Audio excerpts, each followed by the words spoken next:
हाँ, कांग्रेस के लिए ये बहुत बड़ी चुनौती है कि भाजपा का प्रतिबद्ध वोट जो कहा जाना चाहिए वो 1 लाख से भी अधिक है। और इस चुनाव में सर्वाधिक भूमिका युवाओं और किसानों को ही होगी। रायगढ़ के इतिहास में ना ऐसे चुनाव हुआ है, ना आगे कभी होने की संभावना है। 100% इसका नुकसान उठाएगी कांग्रेस, क्योंकि विधायकों के कामकाज के आधार पर इनकी शिनाख्त कर ली गई थी और इनका टिकट काटा जाना तय था। अंततोगत्वा उन सभी विधायकों को फिर से टिकट दे दिया गया जो पिछले चुनाव में जीत दर्ज किए थे, तभी विधायक बने थे वो। देखिए, जहाँ तक बीजेपी की बात करें तो बीजेपी को इस बार अपना गढ़ बचाना है। विधानसभा चुनाव की तारीख आ गई है और प्रदेश में 2 चरणों में चुनाव होने वाले हैं। अगर मैं रायगढ़ जिले की बात करूं तो दूसरे चरण में जो चुनाव होने वाले हैं 17 नवंबर को, तो रायगढ़ जिले में दूसरे चरण में चुनाव होंगे। और इस बार विधानसभा चुनाव में कई तरह के दिलचस्प आंकड़े, कई तरह के दिलचस्प किस्से जो हैं वो सामने आ रहे हैं और इन्हीं आंकड़ों को लेकर, किस्सों को लेकर हम बात करेंगे। सबसे बड़ी बात, रायगढ़ ज़िले की बात करूं या रायगढ़ लोकसभा क्षेत्र की हम बात करें तो इस बार रायगढ़ लोकसभा क्षेत्र की 8 विधानसभा सीटें हैं, जिसमें 4 सीटें काफ़ी हाई प्रोफाइल होने जा रही हैं। मैं हाई प्रोफाइल इसलिए बोल रहा हूं क्योंकि इन सीटों पर काफ़ी बड़े चेहरे जो हैं वो चुनाव लड़ रहे हैं। चाहे बीजेपी की बात करें, कांग्रेस की बात करें, तो इन चेहरों को लेकर और इन क्षेत्र के मुद्दों को लेकर भी हम बात करेंगे। लेकिन इसके अलावा जो कुछ विधानसभा सीटें हैं जो काफ़ी ज़्यादा सुर्खियों में रहती हैं, किसी को कांग्रेस का गढ़ कहा जाता है, किसी सीट को लेकर अलग अलग तरह की परंपरा रही है, तो इसी को लेकर इस क्षेत्र के जो राजनीतिक विश्लेषक हैं वो हमारे साथ मौजूद हैं। हम उनसे बात करेंगे कि किस तरह की स्थितियां बनने वाली और किन सीटों पर पूरे प्रदेश की निगाहें रहेंगी। तो हमारे साथ सीनियर लोग यहाँ के मौजूद हैं। अनिल पांडे जी हैं, वरिष्ठ पत्रकार हैं, हम इनसे बात करेंगे यहाँ के समसामयिक विषयों को लेकर। दिनेश मिश्र जी हैं, हम उनसे भी बात करेंगे क्योंकि लगातार आप टीवी पर देखते होंगे राजनीतिक समीकरणों को लेकर ये चर्चा करते हैं। नरेश शर्मा जी हैं, उनसे भी हम बात करेंगे कि किस तरह के समीकरण इस क्षेत्र में बनने वाले हैं। सबसे पहली बात जो हॉट सीटों को लेकर मैं कह रहा हूं कि अनिल पांडे जी, आपसे जानना चाहूँगा, रायगढ़ लोकसभा क्षेत्र की ऐसी कौन कौन सी विधानसभा सीट है जिसको हॉट सीट कहा जाएगा, क्योंकि इन सीटों पे पूरे प्रदेश की निगाह रहने वाली है। क्योंकि जो सीटों का बंटवारा हुआ है, जो टिकट बटे हुए हैं, कई बड़े चेहरे मुझे लग रहा है कि चुनावी मैदान में उतरे हैं। क्या कुछ स्थितियाँ हैं, बताइए। अगर रायगढ़ लोकसभा की 8 सीटों की बात की जाए तो सबसे पहले हॉट सीट में आएगा नंबर कुनकुरी सीट का, क्योंकि यहाँ से भाजपा के प्रदेशाध्यक्ष रह चुके, पूर्व केंद्रीय मंत्री रह चुके और रायगढ़ लोकसभा सीट से सदस्य रह चुके विष्णु साय चुनावी मैदान में हैं। दूसरी सबसे बड़ी हॉट सीट की अगर हम बात करें तो वो पत्थल गांव की होगी, जिसमें से वर्तमान सांसद रायगढ़ से जो हैं गोमती साय, वो चुनावी मैदान में है। और तीसरी हॉट सीट में रायगढ़ को माना जा सकता है क्योंकि यहाँ पे भारतीय जनता पार्टी के जो प्रदेश महामंत्री हैं ओपी चौधरी चुनाव मैदान में हैं। और ये जो खबरें आ रही हैं उसके अनुसार ये तीनों सीटें में कांग्रेस के साथ भारी और कांटे का संघर्ष होने वाला है। एक बड़ी बात जो देखने मिल रहा है इन सीटों को लेके कि इस बार चाहे कांग्रेस की बात करें या बीजेपी की बात करें, इन दोनों सीटों पर बड़े चेहरे हैं। आपको क्या लगता है, पहले बीजेपी ने टिकट की घोषणा की थी, उसके बाद कांग्रेस ने टिकट की घोषणा की, ये लग रहा था कि कई विधायकों के टिकट कटेंगे। चाहे जसपुर जिले की बात करें, किसी में उम्र की बात थी, किसी में ये था, रिपोर्ट जो आई थी वो नेगेटिव आई थी, लेकिन उसके बावजूद कई विधायकों के टिकट नहीं कटे, फिर से मौका मिला। इसकी वजह क्या थी और क्या लगता है टिकट वितरण कैसा हुआ है, बीजेपी की बात करें या कांग्रेस की बात करें? देखिए, जहाँ तक बीजेपी की बात करें तो बीजेपी को इस बार अपना गढ़ बचाना है। पिछले अगर चुनाव की बात करें तो 8 की 8 जो सीटें थी वो कांग्रेस के कब्जे में थी। और इस बार जो भाजपा ने सोच समझकर रणनीति अपनाई है, जिसमें बड़े चेहरों को इसमें दांव पे लगाया है, चाहे विष्णुदेव साय जी हो जो पूर्व केंद्रीय मंत्री हो, चाहे रायगढ़ सांसद अपने गोमती साय जी हो, और एक बड़ा चेहरा ओपी चौधरी जी हैं। इन तीनों के चेहरों पे अगर दांव लगाने की अगर बात करें तो एक साथ कई शिकार भाजपा कर रही है। और भाजपा का सबसे बड़ा मोटिव यही है कम से कम जो 8 सीटें हैं उनमें 5 पे कब्जा कर सकें, और 5 सीट पे जो ज़्यादा फोकस है वो जीत की ओर अग्रसर करने के लिए ये लग रही है। लेकिन लगता नहीं, क्योंकि कांग्रेस ने भी जिस प्रकार रणनीति अपनाई है इनको घेरने की, ये एक ही जगह कब्जे में होकर रह जाएंगे, तो प्रचार प्रसार जो है वो थोड़ा प्रभावित होगा। टिकट वितरण को लेकर दिनेश जी, मैं आपसे जानना चाहूँगा, टिकट वितरण को लेकर लगातार की बात कही जा रही थी कि पार्टी के सर्वे को ध्यान दिया जाएगा, उम्र है वो भी काफ़ी ध्यान दिया जाएगा, महिलाओं को टिकट देना है इस बात का भी ध्यान दिया जाएगा, युवाओं को मौका देना है इस बात का भी ध्यान दिया जाएगा। लेकिन अगर कांग्रेस के टिकट वितरण पर ध्यान देते हैं तो राम पुकार जी जो 87 साल के चेहरे हैं उनको टिकट दे दी गई है, तो इसके क्या मायने निकाले जाए? क्या कांग्रेस के पास कोई दूसरा विकल्प नहीं था, या फिर बीजेपी के बड़े चेहरों को देखते हुए इस वजह से कांग्रेस ने सारे नियम कानूनों को, सर्वे को दरकिनार करके फिर टिकट दिया है? क्या लगता है आपको? कांग्रेस के टिकट वितरण में हुआ विलंब मुख्यतः यही कारण है कि बीजेपी के जिन कद्दावर नेताओं पर दांव खेला गया है उसको देखकर ही अंतिम समय में फेरबदल का निर्णय लिया गया। नहीं तो इससे पहले ये तय था कि पहले वो तब बताया जा रहा था कि 34 विधायकों का कामकाज के आधार पर टिकट बदला जाएगा। उसके बाद 22-24 विधायक हुए, फिर 16 विधायक हुए। अंततोगत्वा उन सभी विधायकों को फिर से टिकट दे दिया गया जो पिछले चुनाव में जीत दर्ज किए थे, तभी विधायक बने थे वो। इसका एकमात्र कारण ये है कि सांसद, पूर्व सांसद और कद्दावर नेता सभी को भाजपा ने मैदान में उतार दिया। अब उनको समक्ष कड़ी चुनौती की स्थिति उत्पन्न हो गई, क्योंकि पिछले लोकसभा चुनाव में भाजपा का परफॉर्मेंस बहुत ही शानदार रहा था और रायगढ़ विधानसभा जैसे क्षेत्र से वो 47,000 की लीड ली थी। 66 से 70,000 के लगभग के अंतर से गोमती शाह इस चुनाव को जीत दर्ज की थी। तो इसलिए कांग्रेस को फूक फूक के कदम रखना पड़ रहा है और पत्थलगांव से अपराजय रामपुकार सिंह को इसलिए टिकट दी गई वयोवृद्ध होने के बावजूद कि वही जीत दर्ज कर सकते हैं या चुनौती पेश कर सकते हैं। क्या एंटी इनकम्बेंसी का नुकसान कांग्रेस को उठाना पड़ सकता है? क्योंकि यूडी मंजी को लेकर बात करें कुनकुरी सीट से, जसपुर सीट से विनय भगत जी को लेकर बात करें, कहीं ना कहीं एंटी इनकम्बेंसी एक बड़ा फैक्टर था। रायगढ़ में प्रकाश नायक जी को लेकर एक एंटी इनकम्बेंसी बड़ा फैक्टर था, लेकिन फिर भी इन सभी के टिकट रिपीट किए गए हैं। तो क्या कांग्रेस को कहीं ना कहीं इसका नुकसान उठाना पड़ सकता है? 100% इसका नुकसान उठाएगी कांग्रेस, क्योंकि विधायकों के कामकाज के आधार पर इनकी शिनाख्त कर ली गई थी और इनका टिकट काटा जाना तय था।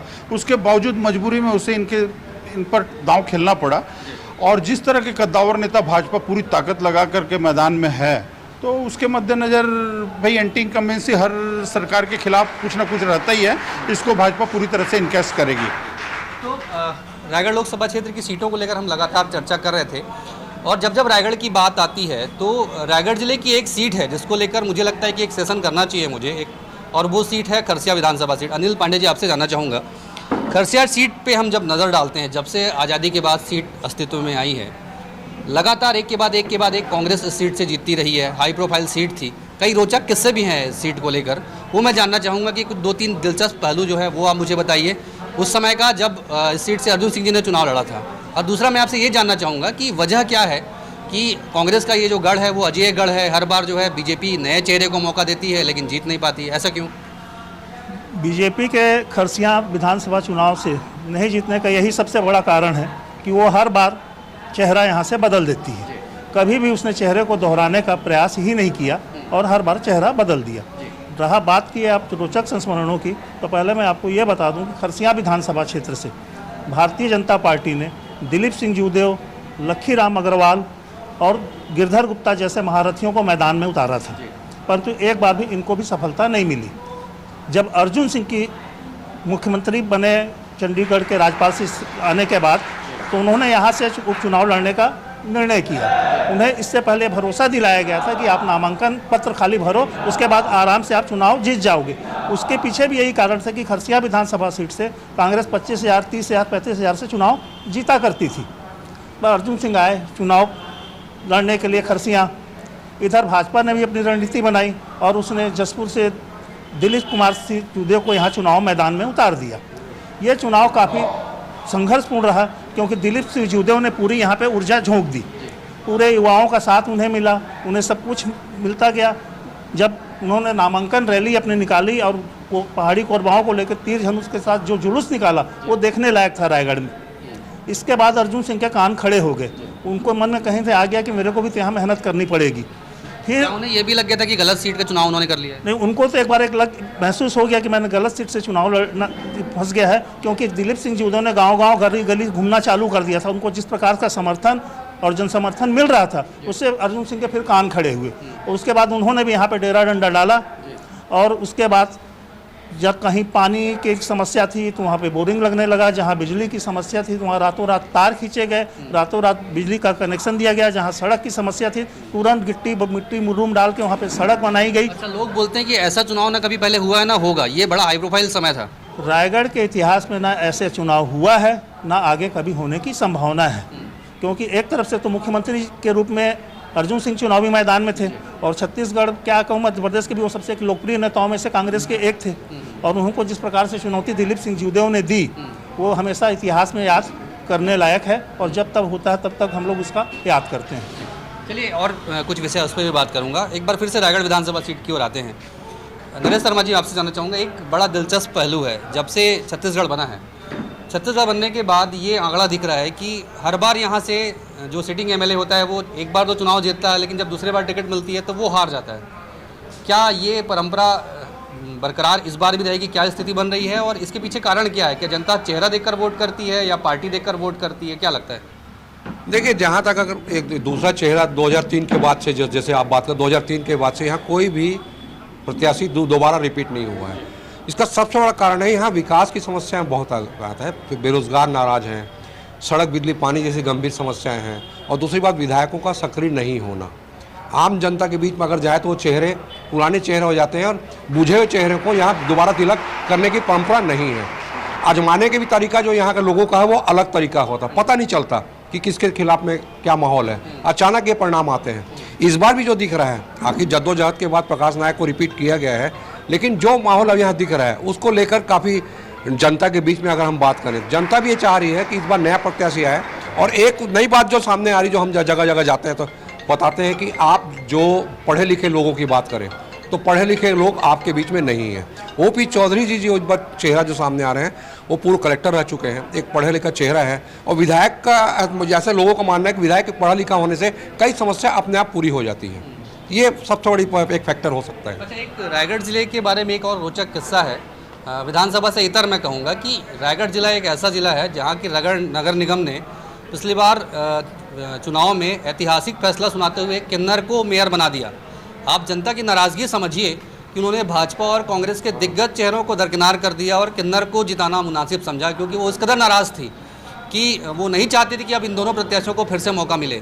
क्या विधानसभा चुनाव में आपको ऐसा लगता है कि इस तरह की नाराज़गी भी देखने मिल सकती है कि जब जनता नाराज़ हो जाए और भाजपा से भी उम्मीद खो जाए, कांग्रेस से भी उम्मीद खो जाए, तो क्या किसी तीसरे विकल्प को भी नज़रअंदाज नहीं किया जा सकता? हाँ, तीसरे विकल्प को नज़रअंदाज नहीं किया जा सकता। हालांकि ये परंपरागत रूप से कांग्रेस और भाजपा का ही रणक्षेत्र रहा है, दोनों ही आपस में टकराते आए हैं। लेकिन महापौर का जैसा आपने उल्लेख किया कि एक किन्नर को चुनाव जितवा देना, तो वो बुनियादी असुविधाओं को झेल रही जनता का एक तरह से प्रतिशोध था दोनों पार्टियों के खिलाफ। लेकिन उन स्थितियों को अगर बेहतर जनप्रतिनिधि आते हैं भाजपा और कांग्रेस के, तो उन स्थितियों पर मतदाता को आश्वस्त करने में सफल होते हैं, तो फिर किसी तीसरे मोर्चे की आवश्यकता रायगढ़ में तो नहीं दिखाई देती। मैं वही आक्रोश की बात कर रहा हूँ कि जनता जब आक्रोशित हुई तो उसने तीसरे चेहरे को चुन लिया। क्या इसके बावजूद भी यहाँ के जो विधायक जो भी चुने गए वो उम्मीदों पर खरा उतरने की उन्होंने कोशिश नहीं की? इसी वजह से जनता जो है वो हर बार विधायक बदल देती है। निश्चित रूप से अब तक जो भी विधायक हुए वो कृष्ण कुमार गुप्ता के बाद या कांग्रेस के दौर समाप्त होने के बाद जो अल्टरनेटिव व्यवस्था हुई 2003 से, कोई भी विधायक जनता के अपेक्षाओं पर खरा नहीं उतर पाया। लिहाजा हर बार जनता ने अपना विधायक बदला और जनता अभी भी ये चुनौती दे रही है या चेतावनी दे रही है कि विधायक हमारे अनुकूल नहीं है, सो इस बार भी हम विधायकों को बदल के ही रहेंगे। तो जनता ने मन बना लिया है और किस फूट जो है करवट बैठने वाला है ये तो समय बताएगा। लेकिन इसके साथ साथ एक और दिलचस्प पहलू है जिस पर भी मैं नज़र डालना चाहूँगा। अनिल पांडे जी, आपसे जानना चाहूँगा, आप पिछले 60-70 सालों के टिकट वितरण पर नज़र डालें। अग्रवाल समाज एक महत्वपूर्ण समाज था जिसको टिकट बीजेपी देती रही है, कांग्रेस से भी टिकट देते हैं। अगर हम राम कुमार अग्रवाल जी के कार्यकाल की बात करें, 4 कार्यकाल उनका रहा। कृष्ण कुमार गुप्ता जी का लगातार 4 से 5 कार्यकाल रहा। उसके बाद रोशनलाल अग्रवाल जी जीते, फिर क्षमा कीजिएगा विजय अग्रवाल जी जीते, फिर रोशनलाल अग्रवाल जी जीते। एक टर्म अगर छोड़ दे कांग्रेस का प्रकाश नायक जी का या डॉक्टर सत्यजीत नायक का, तो लगातार किसी न किसी पार्टी से टिकट अग्रवाल समाज को मिलता रहा है, विधायक भी बनते रहे हैं। इस बार दोनों ही पार्टियों ने अग्रवाल समाज को नकार दिया है। क्या इसका कोई असर, कोई साइड इफेक्ट नज़र आएगा आपको? ये निश्चित ये बात है कि 1952 से ही लेके 2003 तक रायगढ़ विधानसभा सीट पे राजनीतिक रूप से अग्रवाल समाज का दबदबा रहा है। अगर उनको टिकट नहीं दी गई है, चाहे कांग्रेस ने ना दी हो चाहे बीजेपी ना दी हो, अंदर दुख तो होगा। और जिस प्रकार से पूरे प्रदेश में इस दफ़े जातिगत समीकरणों को ध्यान में रखते हुए टिकटों का वितरण चाहे कांग्रेस हो चाहे भाजपा ने किया हो, तो जातिगत भावना तो उभरी है। भले अग्रवाल समाज आज चुप हो क्योंकि व्यापार से जुड़ा हुआ रहता है, वो जल्दी से खुल के प्रतिक्रिया नहीं देता है, परंतु इसका असर आप मतदान के समय जरूर देखेंगे। तो क्या ये तूफान आने के पहले के संकेत तो नहीं है? शांति जो है वो क्या नहीं, निश्चित है आज का मतदाता इतना चतुर हो गया है कि वो मुखर होता नहीं है, वो सारा आक्रोश अपना मतदान के दिन ही दिखाई देता है। और रहा सवाल रायगढ़ विधानसभा की वर्तमान स्थिति की बात करूं मैं आपको, तो एक मानिए के चलिए कि जो 50 से 60% मतदाता होता है वो परंपरागत तरीके से मतदान करता है। और पढ़े लिखे व्यक्तित्व की जहाँ बात आती है तो वो सिर्फ 10 या 15% मतदान को प्रभावित करता है, परंतु इसकी बात वही लोग करते हैं जो ड्राइंग रूम में बैठ के चुनावी ज्ञान छांटते हैं और मतदान करने के लिए नहीं जाते हैं। इसलिए अंततः ये चुनाव अपने पुराने स्थिति में आके पुराने मुद्दों पे ही आ जाएगा और इस चुनाव में सर्वाधिक भूमिका युवाओं और किसानों को ही होगी, क्योंकि ये डिसाइडिंग फैक्टर रायगढ़ विधानसभा में युवा और किसान होंगे। अगर अपन पिछले चुनाव की बात करें, 2018 की बात करें, तो इस युवा वर्ग ने भाजपा का साथ छोड़ दिया था।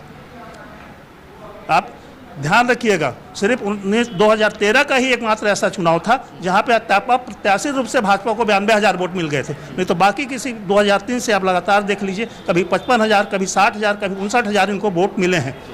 क्यों? और जो भाजपा का जो वोट बढ़ा था 92,000 2013 में, उस वर्ष 25 से 30,000 नया मतदाता जुड़ा था जिसने एक तरफा जाके भाजपा को मतदान किया था। अच्छा, वोट के आंकड़े आ रहे, दिनेश मिश्रा जी आप एक आंकड़े मुझे बता रहे थे, एक बार फिर से आपके पास आऊँगा कि आपने बताया कि बीजेपी के कैडर बेस वोटरों में अनायास वृद्धि हुई है। अगर पिछले 2-3 चुनावों की बात करें, पिछले चुनाव में जिस तरह से विजय अग्रवाल जी ने 43,000 से अधिक वोट पाए थे, रुस्तम लाल अग्रवाल जी के वोटों को जोड़ दें तो 1 लाख से भी अधिक वोट होते हैं, 1,10,000 के आसपास वोट होते हैं। अगर इसमें से कांग्रेस के नाराज वोट हैं उनको अपन माइनस कर दें तो भी कम से कम बीजेपी के कैडर वोट जो है लगभग 1 लाख के आसपास रायगढ़ विधानसभा में नजर आते हैं। ऐसे में चैलेंज काफ़ी अधिक रहेगा कांग्रेस के पास।